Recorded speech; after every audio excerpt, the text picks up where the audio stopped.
ఆయన నువ్వెంత ధైర్యస్తుడో తెలుసా? మీ ప్రజలకు మీరు కూడా వినాలి. ఈ పవన్ కళ్యాణ్ ఎంత ధైర్యస్తుడు అంటే, వన్స్ ఆన్ టైం హైదరాబాద్లో ఉన్నాడు. హైదరాబాద్లో ఉండి ఒక మీటింగ్కి వెళ్ళి, అప్పుడు కేసీఆర్ గారు తెలంగాణలో కేసీఆర్ గారి గురించి ఓ భయంకరంగా కామెంట్లు చేస్తా, జోవియల్గా చప్పట్లు కొట్టించుకుంటా ఫ్యాన్స్కి ఆయన విమర్శించాడు కేసీఆర్ గారిని, తెలంగాణ ఉద్యమ నేతని. ఇది కేసీఆర్ గారికి జారదీశారు. కేసీఆర్ గారు ఎవడరా వాడు? పవన్ కళ్యాణ్. అరే పవన్ కళ్యాణ్ యాస్టివ్గా కేసీఆర్ గారు అన్న మాటలు క్లిప్పులు ఉన్నాయి, మీరు చూసుకోండి. రే పవన్ కళ్యాణ్ నా కొడక, ఇట్లా ఇట్లా చిటికలైతే తునకలైపోతావు నా కొడక. ఇది మొత్తం పవన్ కళ్యాణ్ విన్నాడు. మీసం తిప్పి ఏమన్నా రెస్పాన్స్ ఇచ్చాడా? ఎగిరి దూకి పారిపోయి దాక్కొని ఏం చేయాలని చెప్పి ఎప్పుడు దండం పెట్టి కేసీఆర్ గారు అపాయింట్మెంట్ తీసుకున్నాడు. వెళ్ళాడు, కేసీఆర్ గారికి దండం పెట్టాడు, సారీ చెప్పాడు. తర్వాత బయటికి ప్రెస్ మీట్కి వచ్చాడు. ప్రెస్ మీట్కి ఏమన్నాడు తెలుసా? సార్ కేసీఆర్ గారు గొప్ప మేధావి, ఉద్యమకారుడు, ఇంత డెడికేషన్ ఉందని నాకు తెలియదండి, ఇంత డెడికేషన్ ఇందులో ఉందని, హౌ గ్రేట్ హీఈస్ అని ఒక అరగంట పాటు కేసీఆర్ గారిని పొగిడి ఆ నుంచి పారిపోయి వచ్చాడు. ఇప్పుడు ఏడుకొచ్చాడు. ఏడుకొచ్చి ఆంధ్రప్రదేశ్ కదా ఇది, ఇక్కడ ఏంటంటే అక్కడికంటే ఇక్కడ కాపు కులస్తులు ఎక్కువ ఉంటారు. నేను కూడా కాపునే కాబట్టి ఇక్కడ ఏమన్నా చెల్లిపోయింది. ఇప్పుడు రావడంతో మనం తిట్టేద్దాం. అక్కడంటే కేసీఆర్ అంటే మన భయం, ఉద్యమకారుడు కాబట్టి. ఇక్కడ పొలిటీషియన్సే కదా, తిట్టేద్దాం అని నోటికి వచ్చినట్టుగా నారా చంద్రబాబు నాయుడు గారిని ఎలా తిట్టారో మీకు తెలుసు, పరిచయం చెప్పాల. నారా చంద్రబాబు నాయుడా, అతను ముఖ్యమంత్రి అవుతాడా అని అందరి ముందు, జనం ముందే అతను వాళ్ళ మామను వెన్నుపోటు పొడిచి ముఖ్యమంత్రి అయ్యాడు. అదే అతనట్టు ముఖ్యమంత్రి అవుతాడు, వెన్నుపోటుదారుడు. అసలు సీఎం అవుతాడు అతను. అతనికి జనాలు ఓటేస్తారా? స్టాప్ చేసి కబ్జా చేశాడు. ఓ వాళ్ళ కొడుక, అయ్యో వాళ్ళ కొడుకు తెలీదా? నారా లోకేష్ బాబు తిని పందిలాగా తినేసి, ఎంత తిన్నావంటే లోకేష్, నువ్వు తిని అవినీతి ఎంత సంపాదించి ఎట్ చేస్తున్నావు. పైన మీ తాత ఎన్టీ రామారావు గారు క్షోభిస్తుందయ్యా ఆయన ఆత్మ, తినకుండా ఆపమయ్యా అని అయ్యా కొడుకుల్ని అమ్మలక్కలు తిట్టేశాడు మీసాలకి. మళ్ళీ అలాగే ఇప్పుడు కేసీఆర్ గారికి మన నారా చంద్రబాబు నాయుడు గారికి ఎంత తేడా ఉంటుందంటే, కేసీఆర్ గారు ఒక్క మాట కూడా పడనెప్పుడు అన్నాడా వాడు తెచ్చాడే. కానీ ఇక్కడ నారా చంద్రబాబు నాయుడు చెప్పారు, పవన్ కళ్యాణ్ అనే ఇతను వచ్చాడండి ఇక్కడికి ఆంధ్రప్రదేశ్కి, తెలంగాణ అయిపోయింది మ్యాటరు, ఇక్కడ వచ్చేసి ఇద్దరు బాబు గారిని మిమ్మల్ని తిట్టాడు అనగానే అదేవల్ల ఒక్క నిమిషం ఆలోచించాడు. అతని జీవితంలో ఒక్క నిమిషం ఆలోచించాడు అంటే చంద్రబాబు నాయుడు, ఎదుటోడు టపా ఎదుటోడు మరో 5 నిమిషాల్లో ఆయన వచ్చి ఈయన కాళ్ళ దగ్గర పడ్డాడు. నారా చంద్రబాబు నాయుడికి కాళ్ళు, సార్ మీరు ఎట్లాంటి ఇక్కడ నేను పని చేస్తాను సార్, అడ్మైర్ సార్, నాకు మీరు మీరు తెలియకుండా ఒక నడిచే గ్రంథాలయం సార్ అని ఈయన పొగిడాడు, లోకేష్ను పొగిడాడు. అంతకుముందు లోకేష్ అవినీతి పరుడు, ఇవన్నీ పోయి ఇప్పుడు ఇతను ఒకప్పుడు తన నాయకుడు అనుకున్నాడు. ఇతను చంద్రబాబు నాయుడు ఏం చేశాడంటే ఒక నాయకుడిని తీసుకొచ్చి తన కార్యకర్తలుగా తన కాళ్ళ దగ్గర పెట్టుకున్నాడు ఈ పవన్ కళ్యాణ్ని.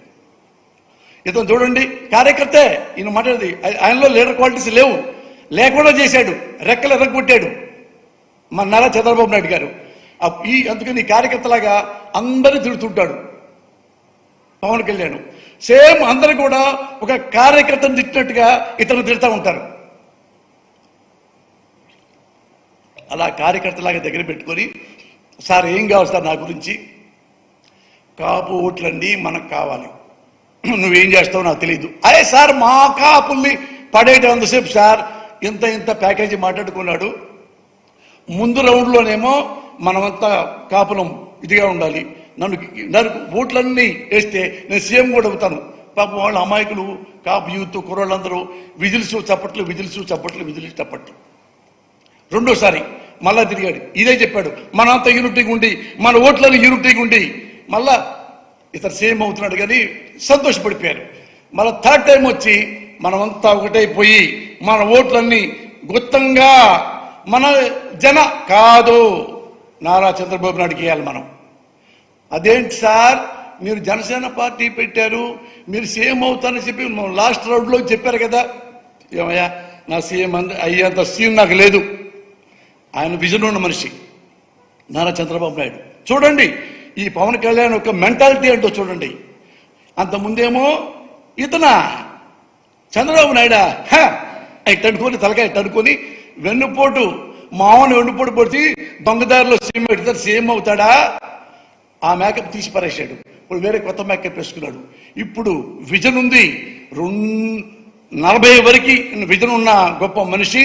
అందుకని అతనికే మనం అర్థం, మన కాపుల్లో ఎవరు సీఎంగా పనికిరారు, నేను అన్ఫిట్ కాబట్టి ఆయనకే వేయండి అని వెళ్ళిపోయాడు. ఇతను నేను నాయకుణ్ణి, నేను జనసేన అధినేతని అని ఈయన వ్యాన్లు ఎక్కి కార్లు ఎక్కి ఏం మాట్లాడతావు పవన్ కళ్యాణ్? నువ్వు సీఎం అవుదాను వచ్చి కార్యకర్తగా మారి చంద్రబాబు కాళ్ళు పట్టుకొని ఇప్పుడు చంద్రబాబుని గెలిపించాలని చెప్పి కాపులందరినీ తీసుకెళ్ళి ఆయనకి తాకట్టు పెట్టడానికి నువ్వు ట్రై చేస్తున్నావు.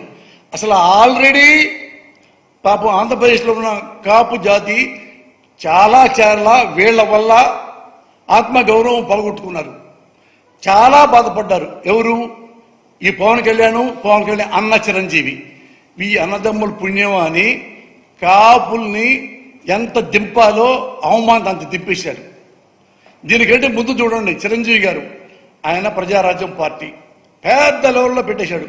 పాపం కాపులందరూ చాలా సంతోషపడి, ఎవరికైనా ఉంటుంది కదా, నాకే కులాభిమానం ఉంటుంది, మన కులంలో ఎప్పుడు ముఖ్యమంత్రి అవ్వలేదు కానీ ఈసారన్నా అయితే బాగుంటుంది. పాప చిరంజీవి వచ్చాడు, అప్పుడు రామారావు అటు వచ్చాడు కాబట్టి అని పాపం చాలా మంది కాపులు ఇల్లే అమ్మేసుకున్నారా, పొలమే అమ్మేసుకున్నారా, ఉద్యోగాలే పోగొట్టుకున్నారా, ఇంటి పట్టలు లేకుండా మొత్తం చిరంజీవి గారికి దారం పోశారు. కోట్లు వాళ్ళందరూ దానమే ఇచ్చారా, ఇంకోటి ఇచ్చారా, విరాళం ఇచ్చారా, అన్నీ అయిపోయినాయి. ఎలక్షన్ వచ్చింది. ఎలక్షన్ వచ్చిన తర్వాత ఎలక్షన్లో ఇదే చంద్రబాబు నాయుడు నేనున్నా, ఎందుకంటే నేను ఎమ్మెల్యే టికెట్ నాకు ఇచ్చారు కదా, ఉంటే అతను ఎవరో కొత్తవాడు చిరంజీవి అంట, ప్రజారాజ్యం అంట, తుబుక్కున నీటి పొడిగా గాలిపోయింది, ఇతను ఎమ్మెల్యే టికెట్లు అమ్మేసుకుంటున్నాడు, ఎంపీ టికెట్లు అమ్మేసుకుంటున్నాడు అని ఇంతవరకు ఇక్కడ మాట్లాడాడు. గ్రేట్ మ్యాన్, పొలిటీషియన్ కాబట్టి. అక్కడికి వెళ్ళిన తర్వాత లొకేషన్లో అందరికి మసీదులు ఏం పోయినాయి, ఆ కమ్మ క్యాస్ట్కి వేరే క్యాస్ట్కి నేను చూసా కదా స్వయంగా. అంటే కాపులు రౌడీలు, కాపులు గుండాలు, వాళ్ళు చాలా దుర్మార్గులు, వాళ్ళ కనుక ఓటేసి గెలిపించారంటే మన కమ్మోళ్ళు బతకరు. ఇది నేను 15 ఏళ్ళు చెప్తానే ఉన్నా. ఇంత ఘోరంగా మాట్లాడతాడు నాయన నారా చంద్రబాబు నాయుడు అని ఈ చిరంజీవికి చెప్పాను. ప్రపంచంలో అందరూ చెప్పారు, తెలుగు వాళ్ళకి అందరూ విన్నారు, ఇతను విన్నాడు పవన్ కళ్యాణ్. కానీ లోపల అంటే జగన్ని శేషం పోయాలని అలా 2 చేతుల్లో చెవుల్లో శేషం పోసుకున్నాడు. ఏమన్నా ఉన్నాయండి, అతను చంద్రబాబు కూడా ఏమంటాకి లేదు, అట్లా ఓడించాడు. ఇవి చిరంజీవి గారికి కూడా తెలుసు, నేను కూడా చెప్పాను. ఇంత ఘోరంగా క్యాస్ట్ ఫీలింగ్ తెచ్చి ఇది చేస్తున్నాడు అన్నా అంటే ఏం మాట్లాడాలి. చిరంజీవి గారు ఓడిపోయారు. మళ్ళా అక్కడికి వెళ్ళిన తర్వాత ఓడిపోయిన తర్వాత 18 ఎమ్మెల్యే గెలిచారు. కాపులు ఏమనుకున్నారు, బాధపడి పనిలే బాధ నా ముందే ఉన్నారు పక్కన కాపు సోదరులు, వాళ్ళు ఎదురు మాట్లాడుతుంటే కమ్మాళ్ళు కమ్మాళ్ళ బతకనీది మీ కాపులు రౌడీలు అంట కదా అంటాం. పురుషోత్తం పట్టణంలో ఉన్న యూత్ కుర్రళ్ళు నా ముఖం చూసి ఏమనలేక ఆడాళ్ళు ఏమనకుండా పక్కెళ్ళిపోయారు. ఆయన 18 ఎమ్మెల్యేలు వచ్చినాయి. చిరంజీవి గారు 18 ఎమ్మెల్యేలు వస్తే ఏమనుకున్నారు బాబు, కానీ 18 ఎమ్మెల్యేలు కదా.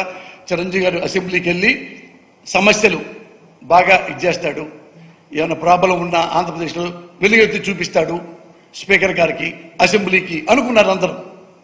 ఆ 18తో ఉన్న మళ్ళీ నెక్స్ట్ 5 ఏళ్ళ తర్వాత మళ్ళీ పెరుగుతీలే అనుకుంటే ఈ కాపులకి ఏమి చెప్పకుండా, ఎవరికి ఏమి చెప్పకుండా వెళ్ళిపోయి ఈ 18 ఎమ్మెల్యేలని ఆయన తెలిసి ఒకప్పుడు ఏమనేవాడు, ఏంటంటే మీరు పార్టీ మూసేస్తారంటే, ఏమండి నా దగ్గర ఉన్నది ఎమ్మెల్యేలు ఆ కోడి పిల్లలు కాదు, పులి పిల్లలు.